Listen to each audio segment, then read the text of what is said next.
Boa noite, queridos. Estamos aqui para adorar o Rei Jesus, nosso Senhor. Ele é digno de receber nossa adoração, porque Ele nos criou, então nós devemos louvá-lo. E Ele nos salvou através da cruz, e por isso devemos adorá-lo. Então fazemos muito bem de adorá-lo com nossos corações, e cantarmos a Ele, orarmos e ouvirmos a palavra dEle. Então, minha proposta aqui é menos de mim mesmo, mais do Senhor, mais das Escrituras. Não é? Eu desejo não atrapalhar. Um irmão que chegou dos Estados Unidos, foi membro de uma igreja lá em Houston. Ele disse que o pastor de uma igreja orava dizendo: Senhor, que eu saia da frente do Senhor, não é? Que eu me retire e que eu não atrapalhe. Esse é o meu propósito.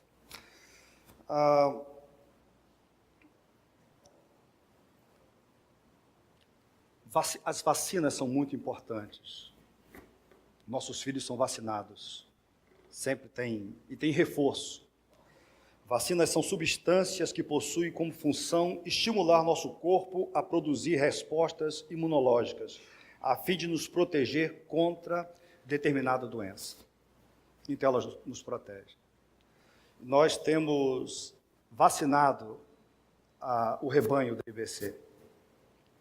Uma vacina que nós aplicamos, eu penso que de 6 em 6 anos, é a nossa média, é o Sermão do Monte.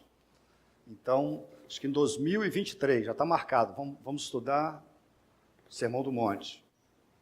Vacina, reforço. Bom para nos humilhar. Bom para que possamos nos avaliar, também se estamos no caminho. E existe também uma outra vacina, que nós temos aplicado aqui na igreja, que é o estudo sobre o novo mandamento. Nós aplicamos com mais constância. Alguns irmãos não ouviram ainda sobre o novo mandamento. Alguns irmãos já, pelo menos uma vez, já ouviram pregação sobre o novo mandamento. Outros ouviram outras vezes. Cada vez ela tem elementos diferentes. Por isso não é a mesma pregação. Mas eu me proponho, nesse domingo, no próximo domingo, falar com os irmãos sobre isso. Falar para aqueles irmãos que estão chegando para a igreja, dizer como nós chegamos até aqui e qual é o nosso alvo, qual é o nosso propósito. Nós temos um alvo, nós temos um propósito, nós temos um caminho. E quando eu cheguei em 1993, eu convidei um pastor querido, um professor, um mestre, para que pudesse falar sobre a vida bíblica da igreja. Esse foi o tema da série de conferência, a vida bíblica da igreja. E ele falou sobre o novo mandamento. Eu entendi que Deus estava me falando ali, e desde então tenho procurado, na minha vida, me esforçado para viver o novo mandamento, e também tenho procurado encorajar os irmãos a não saírem desse caminho. Tá certo? Quando o apóstolo João, lá em 3 João, falou a Gaio, a um irmão, ele disse o seguinte: muito me alegrei ao receber a visita de alguns irmãos que falaram a respeito da sua fidelidade, de como você continua andando na verdade. E João completa dizendo: não tenho maior alegria do que esta, a de ouvir que os meus filhos andam na verdade. 3 João, versículos 3 e 4. Na Bíblia Viva diz assim: alguns dos irmãos que vêm aqui de viagem deixaram-me muito satisfeito ao contar-me que a sua vida continua limpa e verdadeira e que você está vivendo conforme as normas do Evangelho. Eu não podia ter maior alegria do que ouvir coisas assim a respeito dos meus filhos. Então é muito bom saber que os irmãos vivem na verdade, porque tem irmãos que começaram muito bem a fé cristã, a vida cristã, e se desviaram da verdade. Tem igrejas que se desviaram da verdade. Tem o nome de Cristo, já foram boas igrejas e depois se desviaram. O pastor Ackley pregou de uma das igrejas, me parece, lá no capítulo 3 de Apocalipse, no versículo 20, que diz que uma daquelas igrejas, a igreja de Laodiceia, onde Jesus diz assim a uma igreja: eis que estou à porta e bato. Se alguém ouvir a minha voz e abrir a porta, entrarei e cearei com ele e ele comigo. Então, olha só, Jesus está batendo a porta. A porta de onde, Cremilson? Que porta Jesus está batendo aqui? A porta de uma igreja. Onde estava Jesus? Onde estava Jesus nessa igreja? Do lado de fora. Entendeu? Então há um perigo. Então, por isso que nós devemos, nas coisas fundamentais, precisamos estudar novamente, precisamos rever. Nunca é demais estudarmos sobre as coisas fundamentais. Mas eu quero convidar os irmãos, então, a abrirem suas Bíblias no Evangelho de João, no capítulo 13, nos versículos de 33 a 35. Olha como Jesus se dirige aos seus 11 discípulos, 11 apóstolos, que Judas tinha saído com a intenção de traí-lo. Eles estavam reunidos num cenáculo, eles estavam são as últimas horas da vida de Cristo aqui na terra, eles estão no aposento, eles cearam juntos, e Judas não está, agora está com os 11, e ele então se dirige dessa maneira como os irmãos têm nas suas Bíblias. Meus filhinhos, vou estar com vocês apenas mais um pouco. Vocês procurarão por mim, e como eu disse aos judeus, agora lhes digo, para onde eu vou, vocês não podem ir. Um novo mandamento lhes dou, amem-se uns aos outros, como eu os amei. Vocês devem amar-se uns aos outros. Com isso, todos saberão que vocês são meus discípulos, se vocês se amarem uns aos outros. Então, a palavra de Jesus. E algumas observações são importantes aqui. Eu quero chamar a atenção de vocês. A primeira observação, eu quero chamar a atenção de vocês sobre o tratamento terno e carinhoso de Jesus para com os seus verdadeiros discípulos. Há um tratamento terno, tratamento carinhoso. Então ele diz, filhinhos. É a única vez nos evangelhos que Jesus se dirige assim para os seus discípulos. A única vez. É interessante que quem estava ali, se você ler capítulo 13, versículo 23, vai falar de um dos discípulos, um deles, o discípulo a quem Jesus amava, estava reclinado ao lado dele. Então, o discípulo amado. Quem é esse discípulo? Era João, aquele que escreveu este evangelho. Também escreveu 3 cartas. Escreveu o Apocalipse, que o pastor Acre está pregando. O mesmo discípulo amado, João. E João ouviu, certamente achou tão bonito, tão terno aquele momento, que quando você vai ler as cartas de João, especialmente a sua primeira carta, João vai usar esse mesmo tratamento para lidar com as suas ovelhas. Abra em 1 João, nós vamos ver aqui alguns versículos. 1 de João, capítulo 2, no versículo 1. 1 de João, vamos lá, capítulo 2, no versículo 1. Quem achar primeiro só diz o seguinte, qual é o tratamento que Jesus está dando aqui? João, ele dá, escrevendo essa carta às suas ovelhas, aos seus queridos, João já idoso. Como que ele se refere? Ele chama de quê? Meus filhinhos. Também, no versículo 12, o que ele está dizendo? Filhinhos. Versículo 28. Filhinhos, a mesma coisa. Capítulo 3, versículo 7. Versículo 18 do capítulo 3. Como começa? Filhinhos. 4. Capítulo 4, versículo 4. E o último versículo, como termina? Capítulo 5, versículo 21. Então, olha só. marcou João, aquele momento. Foi um tom muito terno.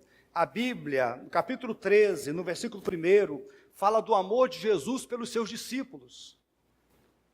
Olha aí, capítulo 13, versículo 1. Um pouco antes da festa da Páscoa, sabendo Jesus que havia chegado o tempo em que deixaria este mundo e iria para o Pai, tendo amado os seus que estavam no mundo, amou-os até o fim. Amou com amor imensurável. O Senhor Jesus amou os seus discípulos. Por isso que ele trata de maneira muito terna. Então essa é a primeira observação. A segunda observação que eu faço desse texto, quero convidar vocês a olharem comigo, é a certeza que Jesus tinha de que a sua hora tinha chegado. Chegou a minha hora. E chegou a minha hora. Que hora é essa que tinha chegado?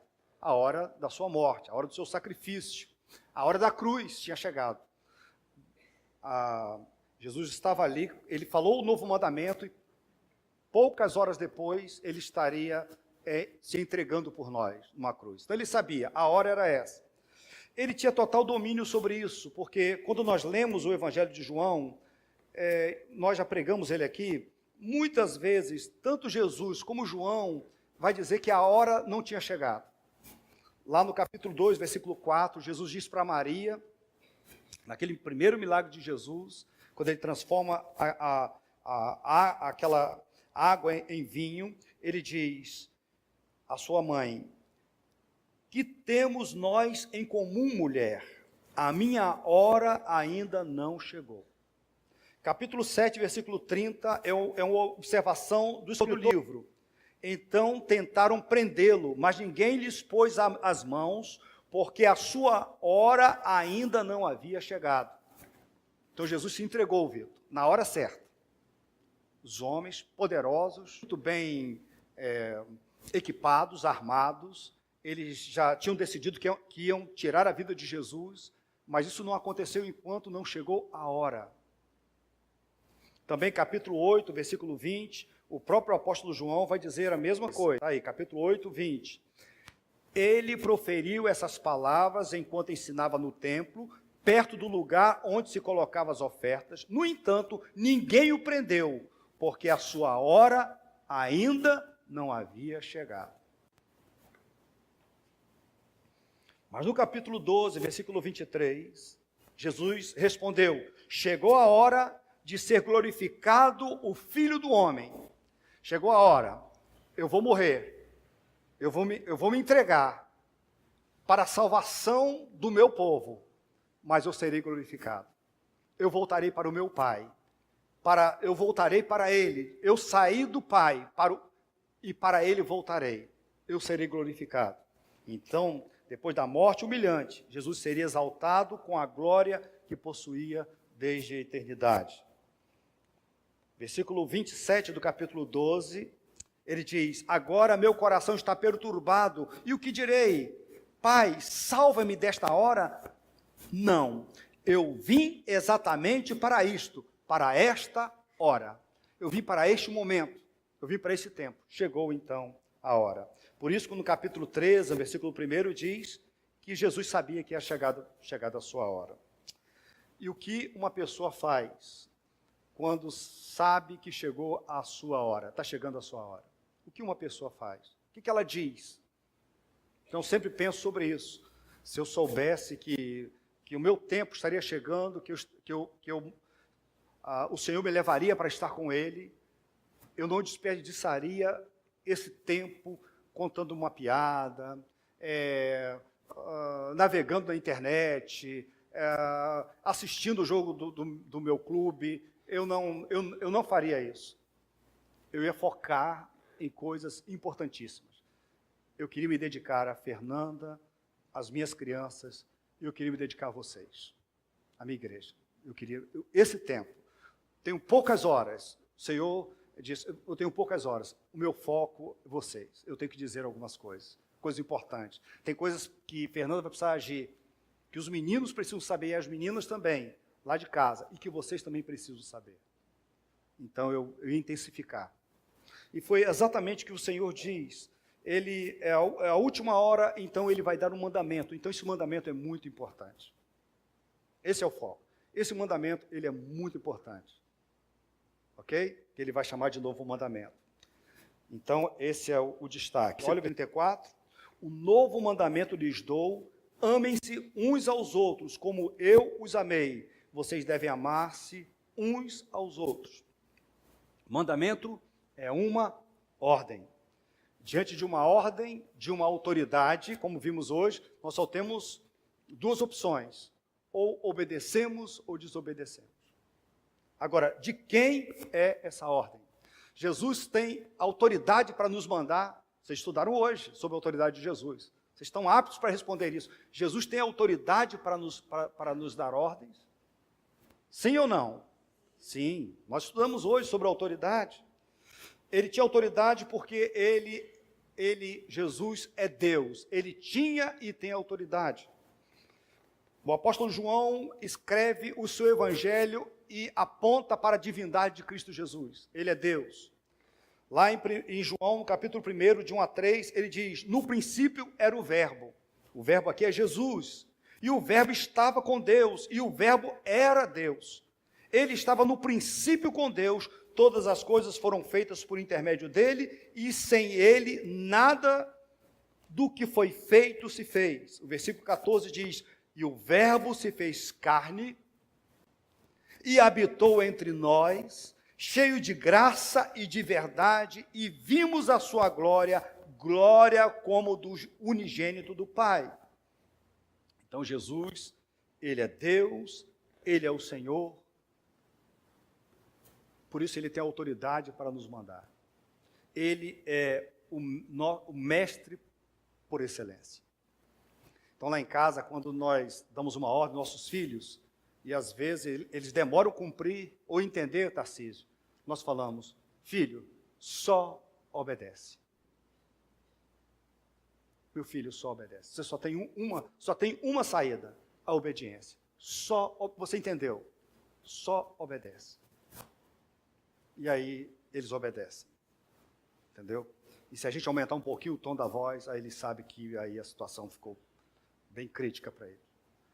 Então nós sabemos, as autoridades, nós devemos obedecer à autoridade, mas mais que isso, devemos obedecer a Jesus. No último texto do boletim de hoje, fala de que os soldados do templo foram enviados para prender Jesus, mas ainda não era chegada a sua hora, e eles voltaram para aqueles seus líderes, e voltaram sem Jesus. E eles dizem, cadê ele? Por que vocês não prenderam a Jesus? E eles disseram uma coisa que ecoa nos meus ouvidos desde a minha adolescência. Desde a minha adolescência. Esse versículo, eu amo este versículo. Eles voltam e dizem, jamais alguém falou como este homem. Jamais alguém falou como este homem. Com autoridade. Autoridade divina. Qual é o conteúdo do mandamento? É o amor.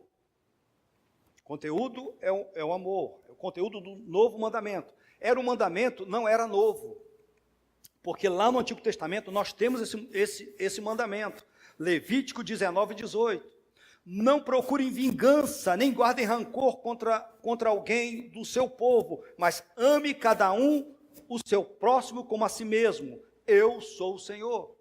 Então esse mandamento de amar o próximo já existia, Isaac. Já existia. Mas Jesus está chamando de um novo mandamento. Por quê? O que tem de novo nesse mandamento? Basta olharmos o texto. Tem de novo o seguinte, você deve amar o próximo como eu vos amei. Então olha só, Jesus não amou o próximo como a si mesmo. Jesus amou o próximo mais do que a si mesmo. Ele diz, assim vocês devem amar o próximo. E como Jesus os amou. Como foi esse amor de Jesus?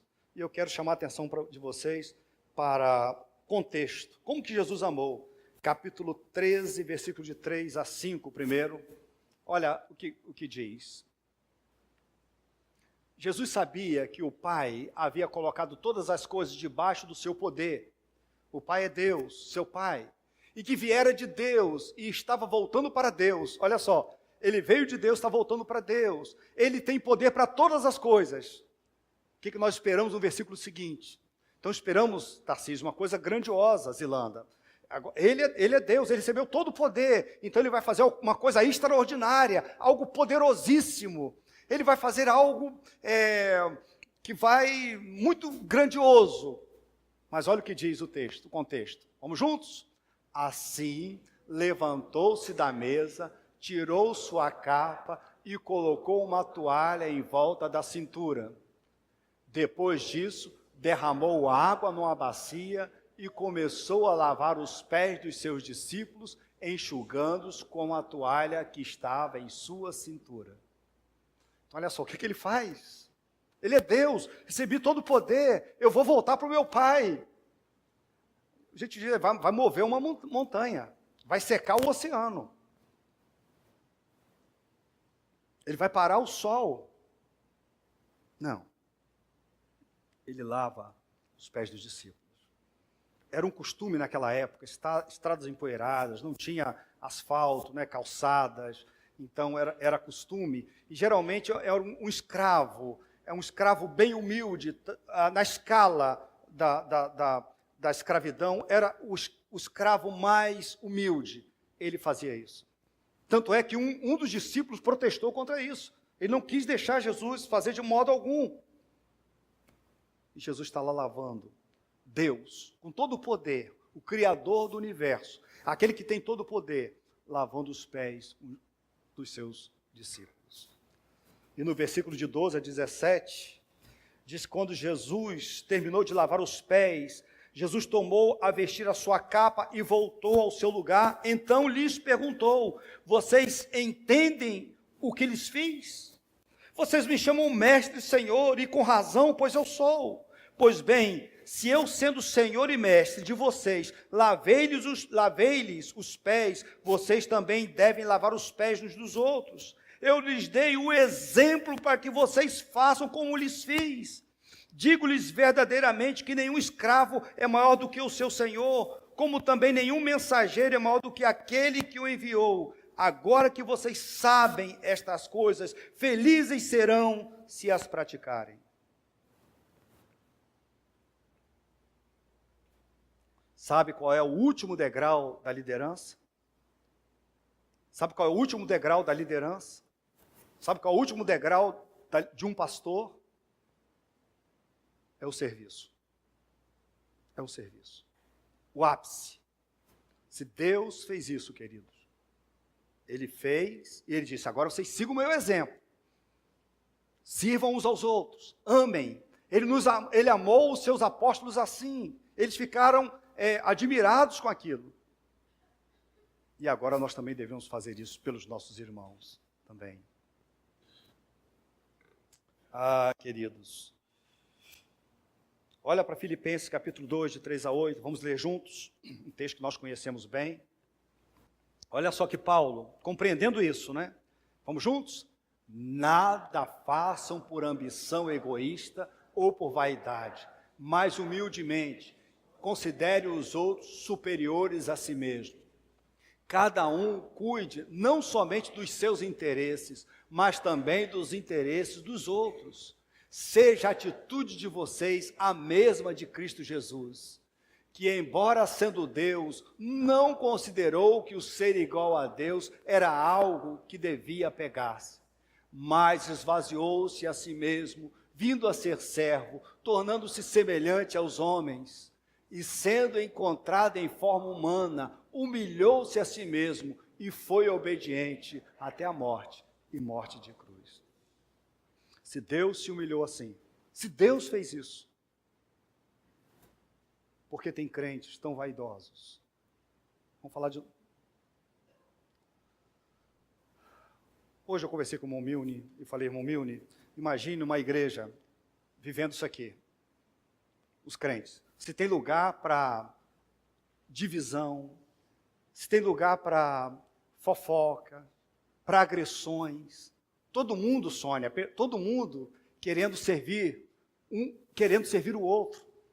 Os irmãos, todos os irmãos amorosamente, perdoando uns aos outros, prontos para servir, para deixar que o outro vá na frente. Entendeu? Deixa, na hora da refeição, no café, na fila, você colocando sempre alguém. Você ama o irmão, então a prioridade é dele. Entendeu? Alguém, pastor Acre escolheu alguém para um determinado serviço, então não tem ciúmes, fica alegre com o outro. Não é isso? O outro conseguiu um emprego bom, você fica feliz, não se ressente. Já pensou uma igreja assim? Não tem lugar, queridos. Não tem lugar para briga, para grupos. Por isso que nós precisamos de, irmão Hélio, novo mandamento. Nós não podemos sair desse caminho. Nós não podemos sair. Precisamos dessa vacina, pastor Acre. Precisamos dessa vacina. Jesus também amou morrendo por eles. Nós vimos agora no texto de Filipenses. Lá em João 15, versículos 12 e 13, ele diz: o meu mandamento é este, amem-se uns aos outros como eu os amei. Ninguém tem maior amor do que aquele que dá a sua vida pelos seus amigos. Então esse é um mandamento recíproco.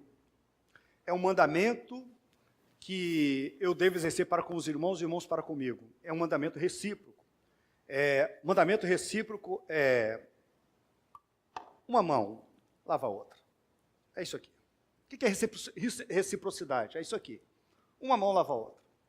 Agora, uma mão só para lá, é complicado você lavar a sua mão. Uma só.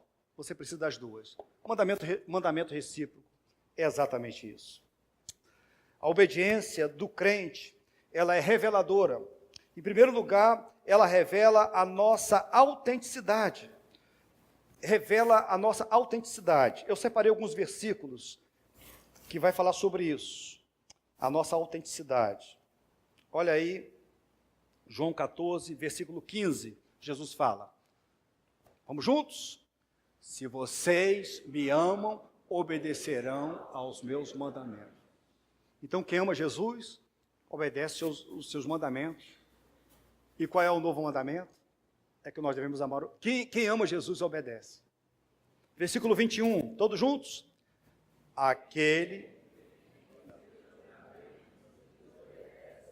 Esse é o que me ama. Aquele que me ama será amado por meu Pai, e eu também o amarei e me revelarei a ele. Versículos 23 e 24. Jesus, se alguém me ama, guardará a minha palavra. Meu Pai o amará, nós viremos a ele e faremos nele morada. Aquele que não me ama, não guarda as minhas palavras.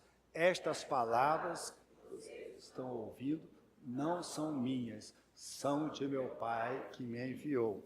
E lá no capítulo 15, eu vou ler de 9 a 14, diz: como o Pai me amou, também eu vos amei, permanecei no meu amor. Se guardardes os meus mandamentos, permanecereis no meu amor. Assim como também eu tenho guardado os mandamentos de meu Pai, e no seu amor permaneço. Meu mandamento é este, que vos ameis uns aos outros, assim como eu vos amei. Ninguém tem maior amor do que este, dar a alguém a própria vida em favor dos seus amigos. Vós sois meus amigos, se fazeis o que eu vos mando. E a grande pergunta é: você ama Jesus? Você ama Jesus? Você é crente? Você ama Jesus? Então você vai dizer assim, todos nós vamos dizer: claro que eu amo a Jesus. E a outra pergunta é: você tem provado isso através da obediência? Você obedece? Essa é a questão. Nós provamos o nosso amor, não é com o que falamos, mas é com a nossa obediência. Como que você prova que você ama Jesus? Obedecendo a Jesus. Não é cantando. Tem músicas, né, que a gente canta, porque te amo, Senhor, te amo. Né? Tem isso? Quando eu era adolescente, cantava: oh, eu amo a Cristo, oh, eu amo a Cristo, oh, eu amo a Cristo, porque Ele morreu por mim. A gente saía dali para fazer coisas que desagradavam a Deus. Não amo. Esse povo me honra com os lábios, mas o seu coração está longe de mim. Queridos, então, a obediência a Cristo revela quem são as ovelhas de Cristo. Você quer saber quem são as ovelhas de Cristo? Elas são obedientes. Elas obedecem. E elas vão procurar obedecer novo mandamento. Vão procurar obedecer novo mandamento. Também a obediência do crente. Em segundo lugar, ela é reveladora porque revela os verdadeiros discípulos ao mundo. O mundo vai conhecer. Então, há um poder evangelístico no novo mandamento. Olha o que diz João 13, versículo 35. Nisto conhecerão todos que sois meus discípulos, se tiverdes amor uns aos outros. Então, as pessoas, como que as pessoas vão conhecer que nós somos discípulos? Quando nós nos amamos. Foi isso que aconteceu com aquela primeira igreja em Atos dos Apóstolos. Exatamente isso. Quando fala do comportamento daqueles irmãos, a partir do versículo 42 de Atos, capítulo 2, até o 47, aqueles irmãos, eles perseveravam na doutrina dos apóstolos, no partir do pão, nas orações, na comunhão, ele não tinha necessitado entre eles, eles eram preocupados uns com os outros, entendeu? Eles eram doadores, eles vendiam as propriedades, depositavam aos pés dos apóstolos, para que eles administrassem, para ajudar os outros, eram muito preocupados com os irmãos. As pessoas de fora, lá de Jerusalém, olhavam aquela igreja, e eles diziam o seguinte, pensavam igual a gente assim, gente, o que está acontecendo com aquele povo? Ninguém dá nada a ninguém. Não é isso que a gente diz? Ninguém dá nada a ninguém. Você recebe telefonema sempre de bancos riquíssimos, você está sempre recebendo. Recebe de administradora de cartão de crédito, de banco, você não aguenta mais. Eu tenho uma certeza, eu tenho. Ninguém ligou para te dar nada. Entendeu? Ninguém ligou, hein, Simar? Ninguém liga para dar. Fala assim, ó, nós temos aqui um dinheiro, sobrou, entendeu? Você foi sorteado. Não, esse negócio de ser sorteado, até ligam, né? Mas vocês sabem que é a gente diz assim, ninguém dá nada a ninguém. Não é isso? As pessoas são egoístas. Agora, você vê um povo ajudando o irmão, entendeu? Ajudando o irmão a construir uma casa, a comprar uma laje, a cuidar da saúde. Você está vendo, movimentando, tem uma pessoa com dificuldade, uma pessoa desempregada, e todo mundo chegando junto, não é? Todo mundo chegando, você está vendo isso. Aí fora não é assim. Gente, o que está acontecendo? Tem alguma coisa diferente. Jesus está ali. O amor de Cristo está ali. Ok? O amor de Cristo está ali. Hein, Jessé? É assim mesmo. O amor só pode estar porque não é assim. A gente não vê nada disso. Novo mandamento, gente. Ele é altamente evangelístico. A gente pensa assim, nossa igreja, temos que movimentar, vamos sair distribuindo folhetos por aí, vamos fazer culto na praça, vamos fazer visita nos hospitais, vamos fazer uma grande cruzada, vamos convidar um grande pregador, quem sabe o Hernando Dias Lopes, o Augusto Nicodemos, vamos para a praça, vamos pregar, gente, vamos agitar. A gente pensa assim, mas Jesus falou que o poder evangelístico mesmo está no novo mandamento, a gente viver o novo mandamento. É isso que atrai as pessoas. Nós estamos na luta, aqui no caminho, nós não alcançamos ainda, daqui a pouco eu vou falar sobre isso, mas nós estamos nessa luta. É provável que você veio aqui para a igreja e ficou por causa disso. Alguma coisa. Ainda nós estamos assim, caminhando nisso. Não chegamos ainda, mas é possível dizer, gente, tem alguma coisa diferente naquela igreja, naqueles irmãos, tem coisas diferentes. É possível. Nós ainda não chegamos, estamos ainda lutando há tanto tempo, mas engatinhando ainda, né, nesse quesito. João estava ali, não é isso? Ele amava Jesus, ele prestou bastante atenção, João, e por isso que ele usa o mesmo termo, filhinhos, e agora vocês vão ver que a carta de João, a primeira carta de João, está cheio de mandamento, que deve amar o irmão. João estava ali, ele pegou, entendeu? Se tem alguém que estava dos 11 e pegou essa mensagem, disse, essa é a minha mensagem. Tanto é que a gente diz, né, Gessé, há muito tempo, que João é o discípulo do amor, né? O apóstolo do amor. Mas olha só, eu vou chamar a atenção de vocês, olha o que João escreve, 1 João 3,16. 3,16, vamos juntos?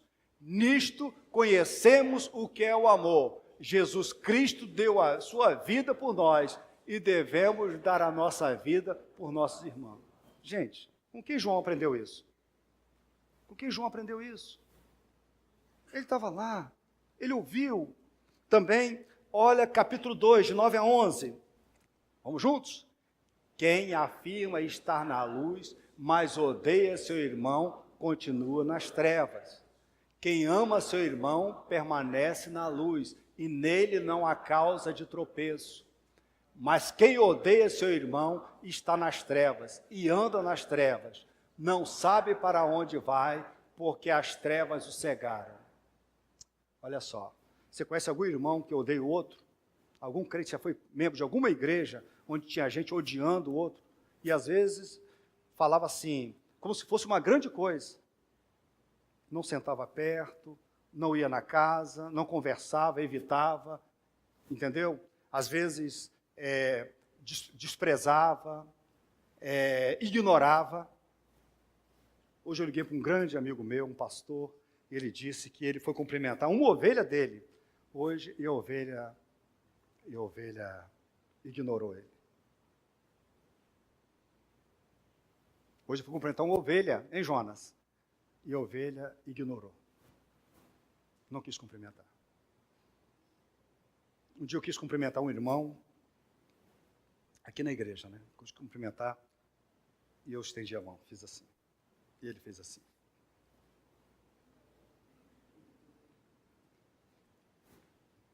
Isso aí. A questão é o meu coração. A questão não é só, não estar preocupado com o meu irmão, estou preocupado comigo. Qual é a minha reação diante disso? Diante do desprezo. Porque se eu sou desprezado, eu preciso amar o meu irmão mesmo assim. Porque até o meu inimigo, Jesus mandou eu amar. Sermão do Monte, hein? A questão não é essa. A questão também é meu coração depois disso.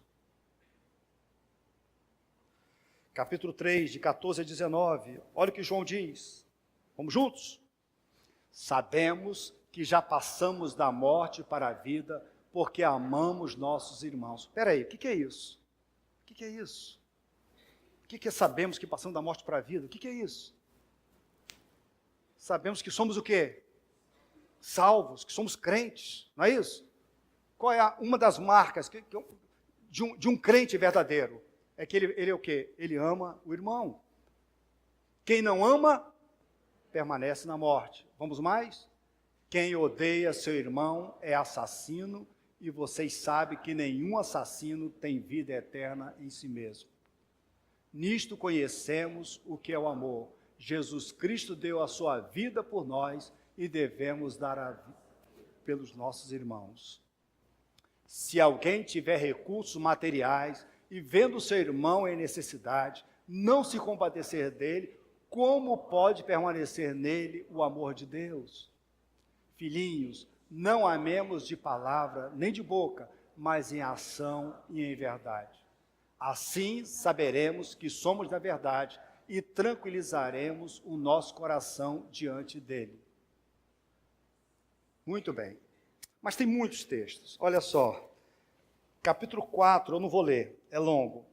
Capítulo 4, de 7 a 21. Então a carta de 1 João, João estava lá. Ele aprendeu. Ele ouviu e ele aprendeu. E agora, na sua carta, ele está falando muito sobre isso. Então, queridos, isso é fundamental para a igreja. O caminho da igreja, a nossa igreja, 30 anos da igreja aqui, né? E nós temos um caminho, nós não podemos sair desse caminho. O caminho é novo mandamento. Entendeu? Se nós saímos, se alguém saiu desse caminho, precisa voltar hoje para esse caminho. Precisa se arrepender e voltar. Se tem algum irmão aqui não fala com algum irmão, que tem nutrido amargura, repúdio com esse irmão, e você sabe disso, olha só, você está no caminho ruim. Seu caminho não é bom. Você não está certo. O Senhor não se agrada disso. Você não está provando que você ama Jesus. Você precisa se arrepender. Você precisa se arrepender. Se você tem sido insensível para com o seu irmão, você sabe de um irmão que ele precisa de ajuda, e você não abre o seu coração para isso, para ajudar, você tem pecado. O Senhor não se agrada disso. Porque o Senhor mandou você amar o outro, amar o próximo, amar o irmão, é mandamento. Jesus não disse, olha, se tiver vontade, vocês façam. Quando você tiver vontade, quando você amadurecer, quando você crescer, você faça isso. Não, não é uma opção, nós não temos essa opção. É uma ordem. É uma ordem. Mais próximo, horas depois de Jesus ter pronunciado um novo mandamento, Jesus orou por nós. Em João 17, versículo 20 e 23, ele diz, minha oração não é apenas por eles, pelos 11. Rogo também por aqueles que crerão em mim. Somos nós, por meio da mensagem deles. Nós cremos pela mensagem apostólica. Nós cremos por eles, para que todos sejam um. Pai, como tu estás em mim e eu em ti, que eles também estejam em nós, para que o mundo creia que tu me enviaste. Dê-lhes a glória que me deste, para que eles sejam um, assim como nós somos um, eu neles e tu em mim, que eles sejam levados à plena unidade, para que o mundo saiba que tu me enviaste e os amaste como igualmente me amaste. Então você ama o seu bairro Novo Cavaleiros. Nós amamos o Novo Cavaleiros. E nós queremos alcançar o Novo Cavaleiros. Precisamos, de fato, pregar. Nós devemos pregar o Evangelho. Mas mais do que isso, nós precisamos viver o novo mandamento. Entendeu, Ricardo? Porque às vezes é possível que tem uma igreja evangelística, irmão Antônio Luiz. Nivaldo, aquela igreja é muito evangelística, mas os irmãos vivem brigando. É um mau testemunho. Ninguém quer ir para lá. Você não quer ir para lá. Entendeu? A igreja é evangelística, eles evangelizam mesmo, a igreja missionária, é uma igreja missionária, mas os irmãos são desunidos, um fala mal do outro, ninguém ajuda o outro. Gente, esse não é o evangelho. É como aquela história de um vendedor de sabão que está vendendo o melhor sabão do mundo, o mais poderoso, que deixa a roupa clarinha e a roupa dele está toda encardida. Ok? Estamos caminhando para o fim. É possível viver o novo mandamento na igreja? Será que é possível, Vitor? É possível, Marcelo? Marcelo. Juliana. Não é isso, pastor Acre, hoje? Não é isso? A gente vai aprendendo com os bons. Vamos aprendendo com os bons, né? Vanessa. Mas olha só. É possível viver o novo mandamento? Será que é possível viver o mandamento? É claro que é. Sabe por quê? Porque Jesus mandou, gente. Se Ele mandou, Ele dá condições da gente cumprir.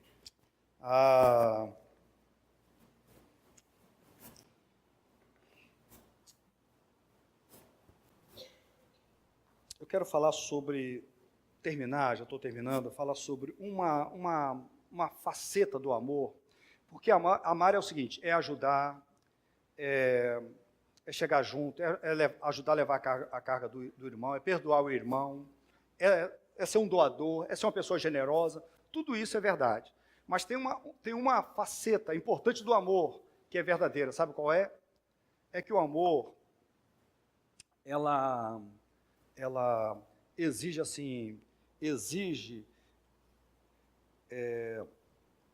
disciplina. Tem questão de disciplina, ok? Tem disciplina.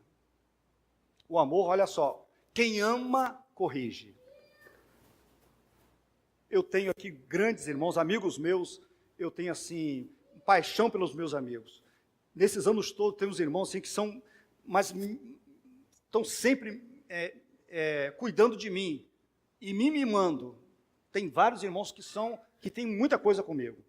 E eu sempre fico falando penso o seguinte, como que eu vou assim, eu vou corresponder a esse amor dos meus irmãos? Sabe como? Corrigindo. Se eles estiverem errados, eu vou corrigir. Então tem um irmão que me ajuda muito, né? Está sempre me ajudando e tal. Meu irmão, meu parceiro, João é meu parceiro de viagem. Como que eu correspondo ao amor de João? Corrigindo ele. Se ele está errado com a mulher, eu vou corrigir, João. Volta para o caminho. Entendeu? Agiu com brutalidade, falou, João, não é assim. Também ouvindo, correção dele é importante. Mas Tem isso no amor, entendeu? Olha lá para Provérbios, alguns provérbios, eu coloquei aqui para vocês, alguns textos que falam sobre isso. Vamos ler juntos. Vamos ler juntos, olha aí. Eu vou falar dessa, uma face do amor que pouca gente deseja isso. Vamos lá? Todo o que ama a disciplina, ama o conhecimento, mas aquele que odeia a repreensão é tolo. Entendeu? Quem ama, então olha só, quem odeia, nós precisamos da repreensão, mas quem odeia é tolo. Não é isso? Eu odeio repreensão. Por isso que as nossas crianças não gostam da disciplina. Se eu perguntar a Serginha e João Pedro, se eles gostam, Abner, se você gosta da disciplina, né, do papai, entendeu? O que mostra? Na criança, né? A criança mostra que ela precisa amadurecer ainda. Eles revelam que eles precisam amadurecer. Tá certo? Olha o próximo versículo. Vamos lá? A insensatez está ligada ao coração da criança, mas a vara da disciplina a livrará dela. A insensatez é a tolice. Uma criança, ela é tola, mas ter a varinha da correção vai tirar a tolice da criança. E se o pai ama a criança demais e não quer corrigir, o que ele está fazendo com o coração da criança? Está deixando a criança em que situação? Em quê? Fala assim, pastor, eu sou contra isso, isso aí não está, eu sou mais a psicologia moderna, que diz que eu não posso traumatizar meu filho, eu não posso fazer, mas o que ele está fazendo com o filho? O que está fazendo? Está deixando ele tolo. Ele vai permanecer tolo, porque a insensatez está ligada ao coração da criança. Nós precisamos de disciplina.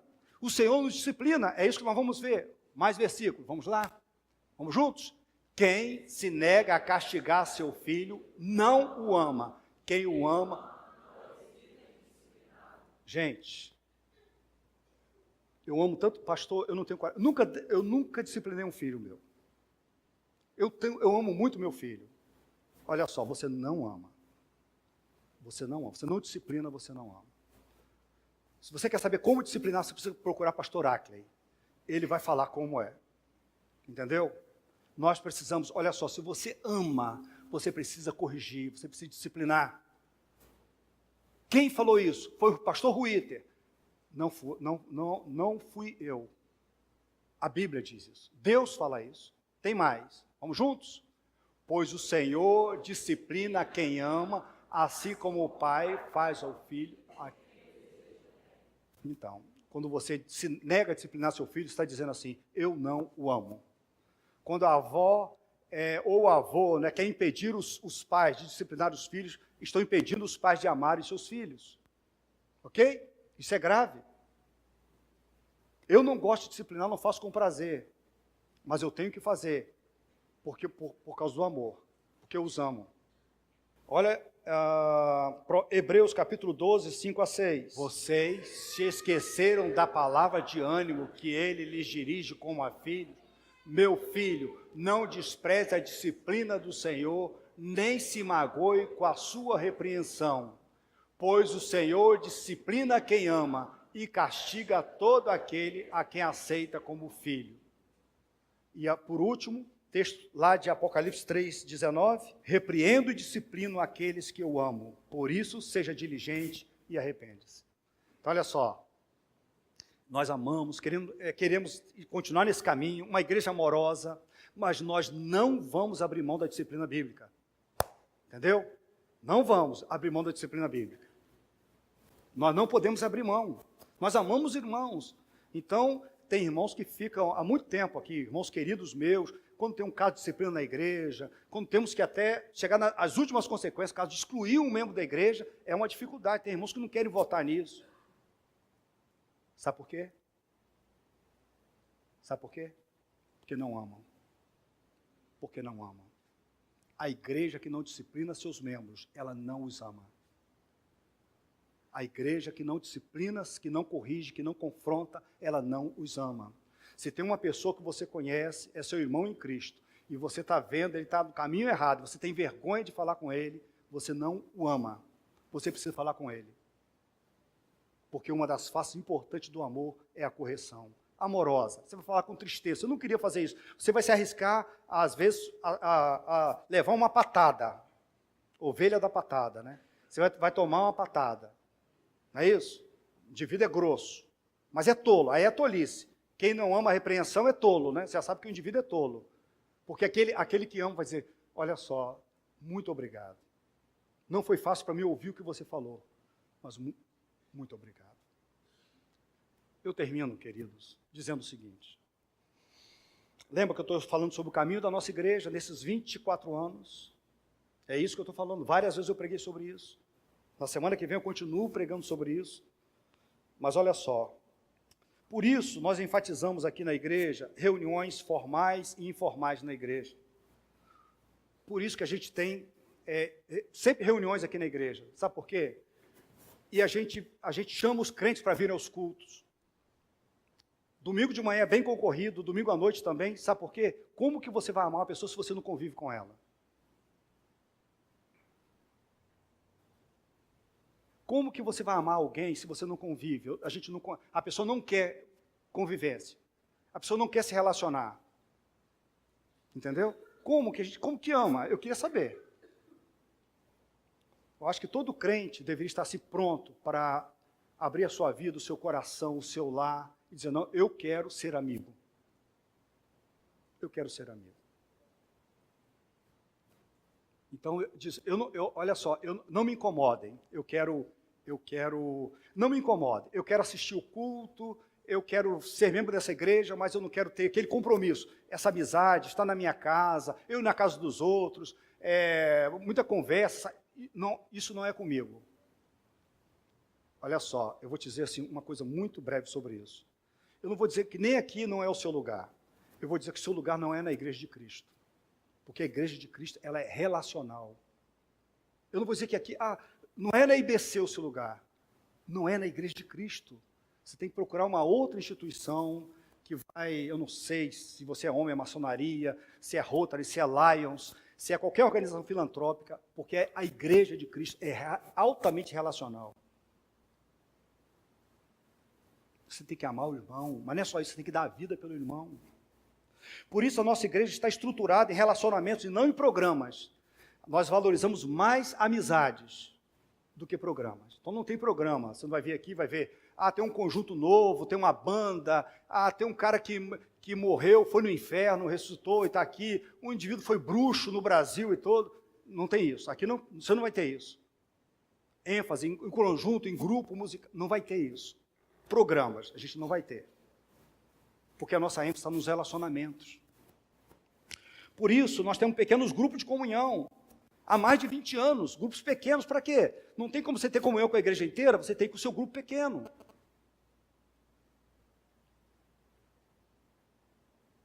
E o que a gente faz com quem não quer nem frequentar o seu grupo de comunhão? Eu não digo nem quinta-feira, dia de domingo. Eu tenho esse problema no meu grupo. Tem gente que não frequenta o grupo. Sabe o que está dizendo? Não quero me relacionar. Eu não quero amar o meu irmão. Eu não quero obedecer. Ok? A gente tem problema. É um problema sério. Um problema sério. Ele não quer, ele não frequenta. Ele tem outras opções. E de domingo, pelo menos domingo, ele não está aqui. Todos os coordenadores da igreja têm problema com alguns membros da igreja que eles não querem mesmo. Eu não sei o que querem. Sabe por quê? Mais uma vez, a igreja de Cristo é relacional. Relacional. O seu problema não é com a IBC, nem com a pressão dos pastores da IBC. O seu problema é com Deus. O seu problema é com Deus. Por isso, nós tomamos dominicalmente um café juntos aqui há 20 anos, tem um café da manhã, para nos relacionar. Tem 20 anos, mais de 20 anos, pastor Arca. Tem um café. Por causa disso. Por isso, nós enfatizamos a ajuda mútua, o cuidado uns dos outros. Por isso, nós temos tudo a ver com a vida dos outros. Nós temos tudo a ver com a sua vida. Então, a gente pergunta sobre a sua vida. Por quê? Nós somos membros uns dos outros. Eu quero saber da sua vida.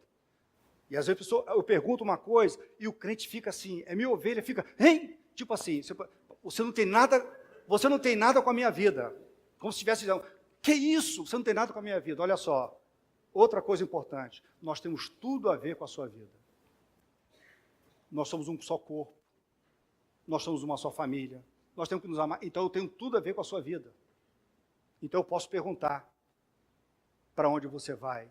Eu posso perguntar como está a sua vida financeira, como você tem administrado a sua vida. Eu posso perguntar se você tem amado a sua esposa. Eu posso perguntar se você tem submetido ao seu marido, se você tem obedecido aos seus pais. Eu não só posso como devo, porque eu tenho tudo a ver com a sua vida. Entenderam? Nós temos tudo a ver um com o outro. Ninguém tem nada com a minha vida, não é? É o egoísmo da pós-modernidade, né? Eu vou viver para mim mesmo. Olha só, isso não é cristianismo. Isso não é vida cristã. Na vida cristã, os seus irmãos têm tudo a ver com a sua vida. Então eles podem perguntar. Por isso, temos o dever de confrontar amorosamente os irmãos que se desviam do padrão das Escrituras. Nós confrontamos, devemos confrontar. Por isso, devemos exercer a disciplina bíblica da igreja. Porque uma igreja amorosa disciplina, como Deus nos disciplina. Então, uma igreja tem a ver com amor. Essa igreja não ama porque ela exclui os seus membros. Não é assim. Não é assim. A Bíblia não é assim. Essa igreja ama, por isso ela disciplina os seus membros. A igreja que ama disciplina, queridos. O pai que ama disciplina. Nós crentes deveríamos ser facilmente identificados pelo modo de viver, falar, pensar e reagir. Fomos chamados para ser santos e irrepreensíveis na presença de Deus. O maior sinal da vida de Jesus dentro dos nossos corações é o amor que serve, que perdoa, que conforta e que confronta. O amor nunca é manifestado pela indiferença, rivalidade, egoísmo, insultos e fofocas. Por isso, como a igreja neotestamentária, nós repudiamos veementemente esses pecados. Eu termino com um texto de um pastor que diz o seguinte: esse novo mandamento fala de um amor que ninguém conhecia até então, e ninguém podia praticá-lo senão pelo poder de Jesus e pela influência do seu exemplo. Não se trata do amor natural pelo próximo, nem do amor que existe entre os membros de uma família. Esse amor é totalmente novo. Por isso, sua prática consiste na obediência de um novo mandamento. Até então, o homem conhecia o amor ao próximo como a si mesmo. Esse amor tinha limites e era regulado pelo amor a si mesmo. Jesus, porém, nos amou mais do que a si mesmo. Ele nos amou e a si mesmo se entregou por nós. Ele nos amou e deixou a glória para habitar entre nós. Ele nos amou e vestiu-se pele humana e calçou as sandálias da humildade para servir-nos. Ele nos amou e andou por toda parte fazendo bem, libertando todos os oprimidos do diabo. Ele nos amou e por nós foi perseguido, traído e torturado. Ele nos amou e levou sobre si os nossos pecados, não levando em conta a ignomínia da cruz, pela alegria que lhe estava proposta. Ele nos amou e suportou a morte, e morte de cruz, para nos dar a vida eterna. Ele nos amou e se fez pecado por nós, para que nós fôssemos justificados. Ele nos amou e foi feito maldição por nós, para que nós fôssemos benditos eternamente. Se ele nos amou e deu a sua vida por nós, o amor consiste em amarmos aos irmãos e darmos a nossa vida por eles. O amor vivido entre os irmãos transborda para além das fronteiras e alcança o mundo. O amor entre os irmãos tem um profundo impacto evangelístico. Quando o mundo olha para nós e vê o amor vivido, mais do que o amor falado, precisa curvar a realidade inegável de que somos discípulos de Jesus, aquele que por amor, sendo Deus, se fez homem, sendo Senhor, se fez servo, sendo rico, se fez pobre. O amor é o sermão pregado aos olhos. O discurso do amor impacta mais aos corações do que carradas de palavras desprovidas dele. O amor é a maior defesa do nosso discipulado. Não somos conhecidos como discípulos de Jesus pelo nosso conhecimento, nem mesmo pelos nossos dons. Somos conhecidos como seus discípulos pelo amor. O amor é a prova dos 9, o argumento mais poderoso, a apologética final. Aqueles que amam nasceram de Deus, pois Deus é amor. Aqueles que amam são filhos da luz, andam na luz e são luzeiros no mundo em trevas. Que o nosso amor uns pelos outros seja a maior evidência da nossa fé e a nossa mais eloquente pregação aos olhos do mundo. Viver o novo mandamento de Cristo plenamente é o nosso alvo na igreja. Eu termino parafraseando o apóstolo Paulo, quando ele diz: não que já tenhamos obtido tudo isso, ou tenhamos sido aperfeiçoados, mas prosseguimos para alcançá-lo, pois para isso também fomos alcançados por Cristo Jesus. Irmãos, não penso que já alcançamos este alvo, mas uma coisa devemos fazer, esquecendo-nos das coisas que ficaram para trás e avançando para as que estão adiante, prossigamos para o alvo, a fim de ganharmos o prêmio do chamado celestial de Deus em Cristo Jesus.